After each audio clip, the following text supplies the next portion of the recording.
Salam bagi kita semuanya, Bapak Ibu, Saudara-saudara dimanapun kita berada pada saat ini. Marilah kita mendengar firman Tuhan, khotbah Minggu tanggal 5 Mei 2024. Sebelumnya mari kita berdoa.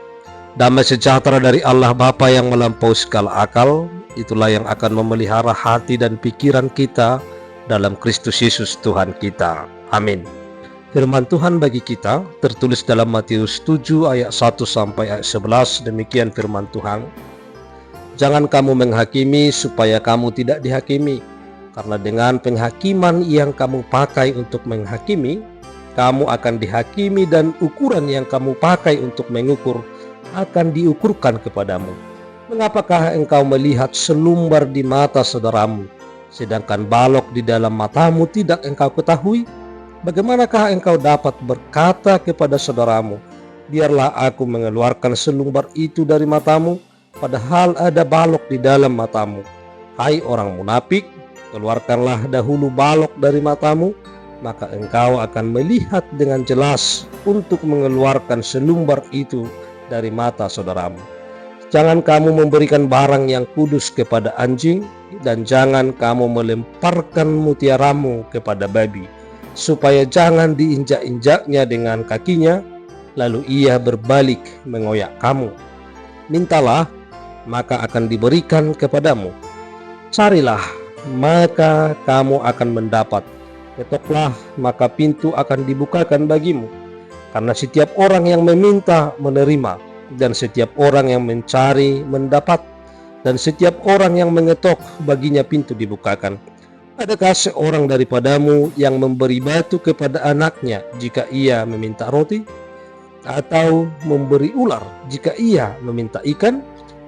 Jadi, jika kamu yang jahat tahu memberi pemberian yang baik kepada anak-anakmu, apalagi Bapamu yang di surga, ia akan memberikan yang baik kepada mereka yang meminta kepadanya. Demikian pembacaan firman Tuhan. Saudara-saudara yang kami kasihi dalam Kristus Yesus, 3 hal yang ditekankan dalam firman ini.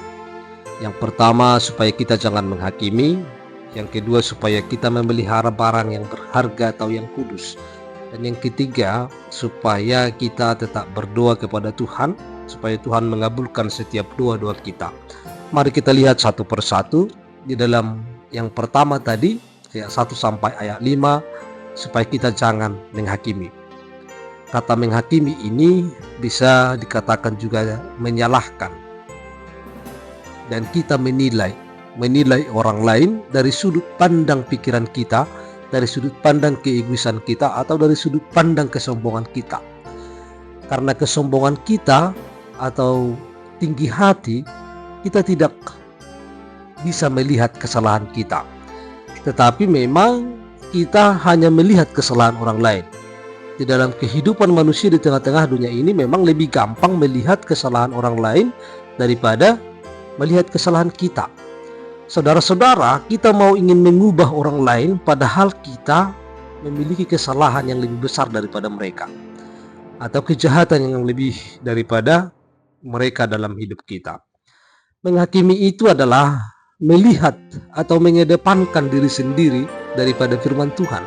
Demikian orang Farisi, mereka selalu terlebih dahulu melihat kesalahan orang lain lebih daripada mengenal diri sendiri. Jadi inilah yang dinamakan menghakimi. Menghakimi, menyalahkan orang lain supaya kita merasa puas, memuaskan diri sendiri dengan menyalahkan orang lain.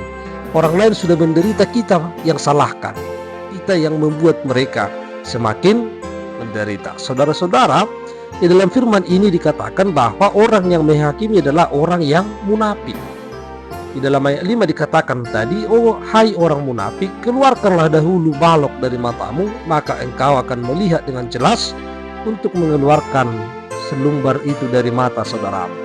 Saudara-saudara, terlebih dahulu bahwa kita harus dapat memperbaiki diri sendiri, dapat mengenal diri kita sendiri. Sebelum kita melihat kesalahan orang lain, mari kita lihat dulu diri kita. Jangan kita menyalahkan orang lain tetapi kita tidak mengenal diri kita sendiri. Kita mengenal kesalahan orang lain tetapi kita tidak mengenal kesalahan kita. Kita mau memperbaiki orang lain tetapi kita tidak memperbaiki diri kita. Maka dalam firman ini kita diajak supaya kita memperbaiki diri kita dulu, mengenal diri kita sendiri dulu, memperbaharui diri kita sendiri dulu dalam hidup kita, supaya ketika kita menegur atau menyebutkan kesalahan orang lain, standar yang kita pakai adalah bukan pikiran kita. Kita menyalahkan orang lain atau kita melihat kesalahan orang lain bukan supaya dia semakin terpuruk, bukan supaya dia semakin jelek, tetapi mari kita melihat pada firman Tuhan, supaya ketika kita menegur kesalahan orang lain karena kita sudah bersih, sudah mengenal diri kita, dan kita sudah membuang segala kejahatan dalam hidup kita, maka standar yang kita pakai untuk mengukur orang lain adalah firman Tuhan, bukan karena perasaan, atau bukan karena pikiran, atau bukan karena keegoisan apalagi kesombongan. Oleh karena itu, ketika kita mengingatkan kesalahan orang lain, itu tentunya adalah karena kita membawa firman Tuhan, karena kita ingin supaya semuanya memuliakan Allah dalam setiap kehidupan kita. Itu tentang menghakimi, maka kita jangan menghakimi orang lain. Yang kedua, di dalam ayat 6 dikatakan bahwa supaya kita jangan memberikan barang yang kudus. Di sini dikatakan kepada anjing, dan jangan kita melemparkan mutiara kepada babi. Artinya begini, bahwa ini mengartikan bahwa barang yang kudus itu tidak penting bagi yang dikatakan tadi. Dalam hal ini bahwa kita harus menjaga kekudusan itu dalam diri kita, dan kita tidak boleh memberikan barang yang berharga kepada yang tidak digunakan. Ini berbicara tentang bahwa firman Tuhan itu harus kita hargai, dan firman Tuhan itu adalah kudus, dan itu harus kita lakukan dan kita tinggalkan di dalam hati kita. Jangan kita campur dengan hal-hal yang kotor. Lalu yang selanjutnya, saudara-saudara, dan yang ketiga, hal pengabulan doa. Dan sesuai dengan tema kita, setiap orang yang meminta akan menerima. Ada 3 hal yang disampaikan dalam hal pengabulan doa. Kita lihat dalam ayat 7, mintalah maka akan diberikan kepadamu, carilah maka kamu akan mendapat, ketoklah maka pintu akan dibukakan bagimu. 3 hal ini, meminta, mencari, dan mengetok.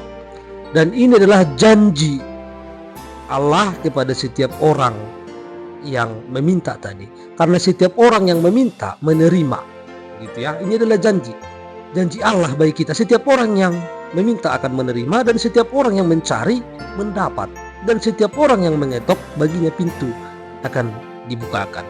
Diibaratkan seperti ini, seperti seorang ayah kepada anak. Ketika anak meminta ikan, orang tuanya tidak akan memberikan ular. Atau ketika anak meminta sesuatu kepada anaknya, dia tidak akan memberikan batu. Demikian juga Allah dalam hidup kita, dia akan mengabulkan setiap orang yang berdoa. Setiap orang yang meminta dan mencari dan mengetok, maka pintu akan dibukakan baginya.